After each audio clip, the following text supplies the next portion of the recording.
നമസ്കാരം. ഇന്ന് ഞാൻ പ്രധാനമായിട്ട് പറയാൻ പോകുന്നത് ഈ കൊച്ചു കുട്ടികൾക്കുണ്ടാകുന്ന സ്വാഭാവികമായിട്ടുള്ള ചില പ്രോബ്ലംസ്. ഇപ്പോൾ നമ്മൾ കൊച്ചു കുട്ടികളെന്ന് പറഞ്ഞു കഴിഞ്ഞാൽ ഒരു കുട്ടികൾ ഉണ്ടാകുന്നതിന് മുമ്പ് തന്നെ പേരൻസ് ടോക്സിസിറ്റി ഇല്ലാത്തവരായിരിക്കണം. എന്ന് പറഞ്ഞു കഴിഞ്ഞാൽ ഈ കുട്ടി ഉണ്ടാകണമെന്ന് ആഗ്രഹിക്കുന്ന ആണായാലും പെണ്ണായാലും അവരതിനു വേണ്ടി തയ്യാറെടുക്കണം.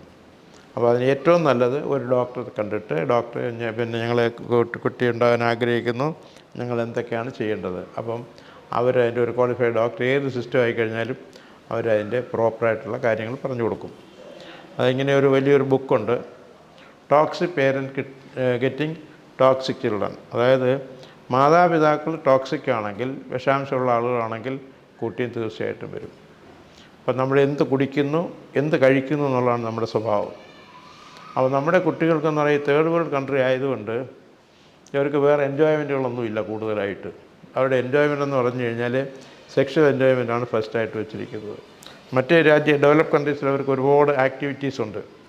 ഇതെന്ന് പറഞ്ഞു കഴിഞ്ഞാൽ അവരൊരു ഒരു അജ്ഞാത ലോകത്തിൽ തന്നെയാണ് ഡെവലപ്പിംഗ് അല്ലെങ്കിൽ അണ്ടർ ഡെവലപ്പ് കൺട്രീസ് ജീവിക്കുന്നത്. അപ്പോൾ ഉദാഹരണം ഞാനിപ്പോൾ അമേരിക്കയിലും പ്രാക്ടീസ് ചെയ്യുന്ന ഒരു ഡോക്ടർ ആയതുകൊണ്ട് ഇപ്പോൾ അമേരിക്കയിലാണെങ്കിൽ അവർക്ക് എല്ലാത്തിനെ പറ്റി ഒരു അവയർനെസ് ഉണ്ടാവും. കാരണം അത് മാത്രമല്ല, ഒന്ന് ജനസംഖ്യ, രണ്ട് അവരുടെ മെഡിക്കൽ സിസ്റ്റം എന്ന് പറഞ്ഞു കഴിഞ്ഞാൽ ഇപ്പോൾ ഒരു 25 ആളുകൾക്ക് ഒരു ഡോക്ടർ വരുമെന്നുള്ളതാണ് അവരുടെ കണക്ക് വെച്ചിരിക്കുന്നത്. അതുപോലെ 25 പേഷ്യൻസിന് 5 നേഴ്സസാണ്. അതുകൊണ്ടാണ് ഈ ഡെവലപ്പ് കൺട്രീസ് ഇത്രയും ഡിമാൻഡ്സ് ഡോക്ടേഴ്സിനും നേഴ്സസിനും വരുന്നത്. പക്ഷേ ഇവിടെ ആണെന്നുണ്ടെങ്കിൽ നമുക്ക് ആയിരക്കണക്കിന് പോലും ഒരു ഡോക്ടറില്ല. നമ്മുടെ ജനസംഖ്യ വെച്ച് നോക്കുമ്പോഴത്തേക്ക് വളരെ ഇതാണ്. എന്ന് പറഞ്ഞു കഴിഞ്ഞാൽ നമ്മുടെ മെഡിക്കൽ സിസ്റ്റം വളരെ വളരെ പുവറാണ്. അപ്പോൾ നമ്മൾ ഒരു സൈഡിൽ നമ്മൾ വളരെ അഡ്വാൻസ് ചെയ്തിട്ടുണ്ട്, അത് തന്നെ സംശയമൊന്നുമില്ല. ഇപ്പോൾ നമ്മൾ വലിയ മേജർ സർജറി, ബ്രെയിൻ സർജറി ചെയ്യുന്നുണ്ട്, തോറാസിക് സർജറി, അബ്ഡോമിനൽ എല്ലാ സർജറികളും നമ്മൾ ചെയ്യുന്നുണ്ട്, വളരെ സക്സസ്സുമാണ്. നമ്മുടെ ഡോക്ടേഴ്സ് മോശക്കാരല്ല. ഏത് സിസ്റ്റം പഠിക്കുന്ന ഡോക്ടേഴ്സും മോശക്കാരൊന്നുമല്ല, നല്ല 1ാം ക്ലാസ് ഡോക്ടേഴ്സാണ്. ഇവർ വെളിയിൽ പോയി കഴിഞ്ഞാൽ വളരെ ഫ്ലറിഷ് ചെയ്യുന്ന ആളുകളുമാണ്. ഞാൻ ഇത്രയും പറഞ്ഞതിൻ്റെ കാരണം, ഇപ്പോൾ കൂടുതലും കുട്ടികൾ ഹൈപ്പർ ആക്റ്റീവ് എന്ന് പറഞ്ഞു കഴിഞ്ഞാൽ അവരുടെ സ്വഭാവം തന്നെ അവർക്ക് നിയന്ത്രിക്കാൻ പറ്റുന്നില്ല. ഇതെങ്ങനെ വന്നു എന്ന് ചോദിച്ചാൽ ആ കുഞ്ഞിൻ്റെ അല്ലെങ്കിൽ പേരൻസിൻ്റെ കാര്യം തൊട്ട് നമുക്ക് നോക്കണം.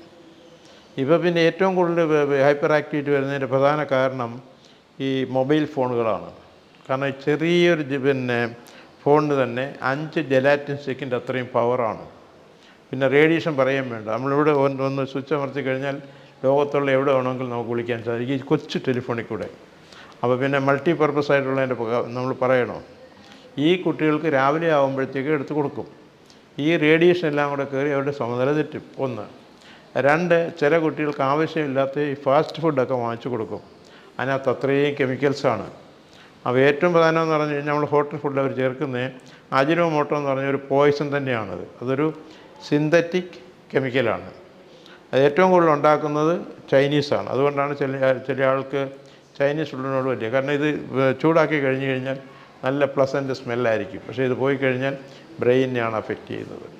അപ്പോൾ പ്രധാനമായിട്ട് വരുന്നത് അതുപോലെ കൊച്ചു കുട്ടികൾക്ക് കൊടുക്കേണ്ട ഈ സോഫ്റ്റ് ഡ്രിങ്ക്സുകളൊന്നും കൊടുക്കാൻ പാടില്ല. ഇപ്പോൾ ഉദാഹരണം കോട, അതുപോലെ സോഡ, അതുപോലുള്ളത് കൊടുത്തു കഴിഞ്ഞാൽ വളരെ വളരെ ഇഞ്ചൂറിയസ് ആണ്. അത് മാത്രമല്ല, ഇതുപോലുള്ള കൊടുത്തു കഴിഞ്ഞാൽ കുട്ടികളുടെ എല്ലും പല്ലും എല്ലാം തകർന്നവർക്ക് മോശമായിട്ട് വരും. പിന്നെ അതുപോലെ അവരുടെ വൈറ്റമിൻസൊക്കെ ബോഡിയിലുള്ളത് തന്നെ കുറയും. അപ്പോൾ ഇത് ഹൈപ്പർ ആക്ടിവിറ്റി വന്നു കഴിഞ്ഞാൽ നമുക്ക് ചെയ്യേണ്ട കാര്യങ്ങൾ ഇതേ ഉള്ളൂ. 1, ക്വാളിഫൈഡ് ഒരു ഡോക്ടറെ പോയിട്ട് ആ കുഞ്ഞിന് എന്തൊക്കെ പ്രോബ്ലം ഉണ്ടെന്നുള്ളത് കണ്ടു കഴിഞ്ഞിട്ട് അതിനുള്ളൊരു പ്രോപ്പർ ട്രീറ്റ്മെൻറ്റ് തന്നെ കൊടുക്കണം. ഇപ്പോഴും മന്ത്രവാദം നടക്കുന്ന ഒരു യുഗമാണ് ഇന്ത്യയിൽ. ഒന്ന് ആലോചിച്ച് നോക്കണം. ഇപ്പോൾ കേരളത്തിലും ഉണ്ട്, എത്ര എണ്ണം ഉണ്ട്, നമ്മളാരും അറിയുന്നില്ലെന്നുള്ളതേ ഉള്ളൂ. അത് എല്ലാ റിലിജിയൻ്റെ ഇടയ്ക്കുമുണ്ട്. ഇപ്പോൾ മുസ്ലിംസുണ്ട്, ഹിന്ദുക്കളുണ്ട്, ക്രിസ്ത്യാനി, ഇതെല്ലാവരും ഇതിന് ബാധകരും അടിമകളുമാണ്. അപ്പോൾ ഈ കുഞ്ഞുങ്ങളെ സംരക്ഷിക്കേണ്ടത്, പിന്നെ ഈ സ്കൂളിൽ ചേർത്ത് കഴിഞ്ഞാൽ അധ്യാപകർക്ക് ഇതിലൊരു വലിയ റോളുണ്ട്. അവരിപ്പോൾ അധ്യാപകരെ സംബന്ധിച്ച് ഞാൻ കുറ്റം പറയുന്നതല്ല, അവർക്ക് തന്നെയും പ്രോപ്പർ ട്രെയിനിങ് ഒന്നും ഇല്ല. പ്രത്യേകിച്ച് ഹെൽത്തുമായിട്ടുള്ള റിലേഷനാണ് അവർക്ക് വേണ്ടത്. ഇപ്പോൾ ഉദാഹരണം, ഒരു ക്ലാസ്സിൽ 40-50 പിള്ളേർ കാണും. അതിനകത്ത് വേണ്ടത്ര വെളിച്ചം കാണത്തില്ല, കുട്ടികൾക്ക് വേണ്ടത് വെള്ളം കാണത്തില്ല, ഒന്നും കാണത്തില്ല. പിന്നെ ബ്രെയിനിൻ്റെ പവർ എന്ന് പറഞ്ഞു കഴിഞ്ഞാൽ നമ്മൾ എന്തെല്ലാം വലിയ കാര്യം പറഞ്ഞു കഴിഞ്ഞാലും ഒരു 10 to 15 മിനിറ്റ്സ് അവൻ അബ്സോർഷൻ ചെയ്യത്തുള്ളൂ. അതിൻ്റെ കാരണം എന്ന് പറഞ്ഞു കഴിഞ്ഞാൽ ബ്രെയിൻ എന്തെല്ലാം ഫങ്ഷനുണ്ട്, നമ്മുടെ എല്ലാ കാര്യങ്ങളും നോക്കുന്നത് പിന്നെ ഫിസിക്കലായിട്ട് ഒഴിച്ചു കഴിഞ്ഞാൽ ബാക്കി മെൻ്റലായിട്ടുള്ള എല്ലാം ചെയ്യുന്ന ബ്രെയിനാണ്. അപ്പോൾ അവന് എപ്പോഴും റെസ്റ്റ് ആവശ്യമാണ്. ഇപ്പോൾ ഉദാഹരണം നമ്മളിപ്പോൾ ഇവിടെ നിന്നുകൊണ്ട് നമ്മൾ ഓസ്ട്രേലിയ കാണാൻ നമ്മൾ ഓസ്ട്രേലിയ കണ്ടു കഴിഞ്ഞ് ഇപ്പോൾ സൂര്യന് വേണമെങ്കിലും പോകാം. അത് ബൈ മൈൻഡ്. അതാണ് ആ ബ്രെയിനിൻ്റെ ഒരു പവർ. ബ്രെയിൻ എന്ന് പറയുന്നത് എല്ലാം കെമിക്കൽസാണ്. ഇപ്പോൾ ഉദാഹരണം സയൻറ്റിസ്റ്റ് തന്നെ പറയുന്നത് നമ്മുടെ ഹ്യൂമൻ ബോഡിയിൽ more than 100,000 chemicals are going എന്ന് പറഞ്ഞാൽ 1,00,000-ൽ പരം കെമിക്കൽ ഡോക്ടേഴ്സിന് അറിയാത്തത്. അതിൻ്റെ 10 മടങ്ങാണ് നമ്മുടെ ബോഡി ഉണ്ടാക്കുന്നത്. നമ്മുടെ ഡോക്ടേഴ്സ് ആയിക്കഴിഞ്ഞാലും ഇപ്പോൾ ഇൻക്ലൂഡിങ് ഞാനായിക്കഴിഞ്ഞാൽ ഇതെല്ലാം ഒന്നും നമുക്ക് ടെസ്റ്റ് ചെയ്തൊന്നും നോക്കാനൊന്നും പറ്റത്തില്ല. നമുക്കൊരു ഗൈഡൻസ് കൊടുക്കാൻ മാത്രമേ പറ്റുള്ളൂ.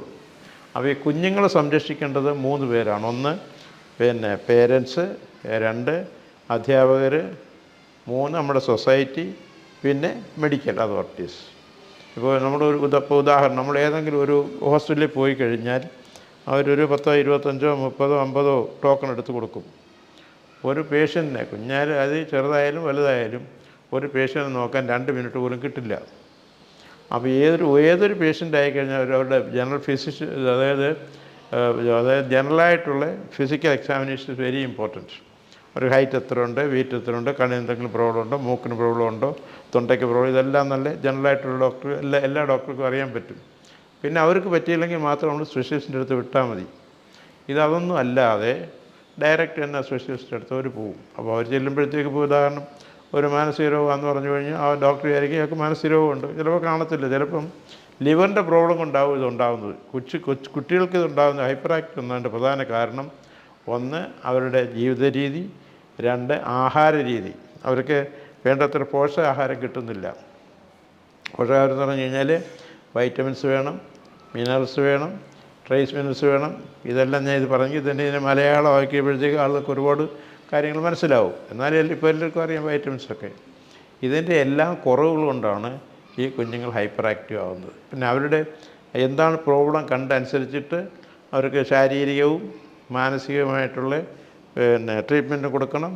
അതുപോലെ പ്രോപ്പറായിട്ടുള്ള ന്യൂട്രീഷൻ കൊടുക്കണം. എന്ന് പറഞ്ഞാൽ നല്ലൊരു ക്വാളിഫൈഡ് ഡോക്ടറെ ഞാൻ എപ്പോഴും ക്വാളിഫൈഡ് ഡോക്ടർ എന്ന് പറയുന്ന കാര്യം നമുക്ക് ക്വാളിഫൈഡ് അല്ലാത്ത ഒരുപാട് ഡോക്ടർമാരും ഉണ്ട്. അപ്പോൾ അവർ ഏതെങ്കിലും പറഞ്ഞു ഇന്നയാൾ ഇതൊക്കെ മാറി അവർ സ്വന്തമായിട്ട് ട്രീറ്റ് ചെയ്യുന്ന ഒരുപാട് ആളുകളുണ്ട്.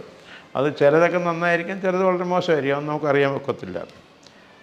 ഞാൻ ഇത്രയൊക്കെ പറഞ്ഞെങ്കിൽ തന്നെയും പ്രധാനമായിട്ട് ഞാൻ ചെയ്യുന്നത് ബൈപ്പാസ് സർജറി ഒഴിവാക്കുക, ആൻജിയോപ്ലാസ്റ്റി ഒഴിവാക്കുക, ഈവൻ ആൻജിയോഗ്രാം വരെ നമുക്ക് ഒഴിവാക്കാൻ സാധിക്കും. അവർ നമ്മൾ സ്പെഷ്യലിസ്റ്റ് ഡോക്ടേഴ്സിന് ഇതെങ്ങനെ സാധിക്കുമെന്നോ ഇറ്റ് ഈസ് പോസിബിൾ. ഇതിൻ്റെ ലേറ്റസ്റ്റ് ട്രീറ്റ്മെൻറ്റ് എന്ന് പറഞ്ഞു കഴിഞ്ഞാൽ ലേസർ ട്രീറ്റ്മെൻറ്റ് എന്ന് പറയും.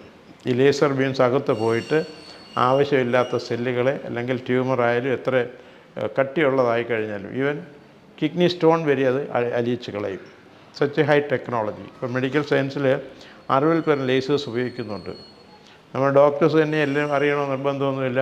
വളരെ ചുരുക്കം ആൾക്ക് മാത്രമേ ഇതേ ട്രീറ്റ്മെൻറ്റിനെ പറ്റി അറിയാവൂ. അപ്പോൾ ഇതേപ്പറ്റി അറിയാവുന്നത് കൊണ്ട് മാത്രമാണ് എനിക്ക് അമേരിക്കൻ പ്രസിഡന്റ് ജിമ്മി കോർട്ടർ ട്രീറ്റ് ചെയ്യാനുള്ള അവസരം കിട്ടിയിട്ടുണ്ട്.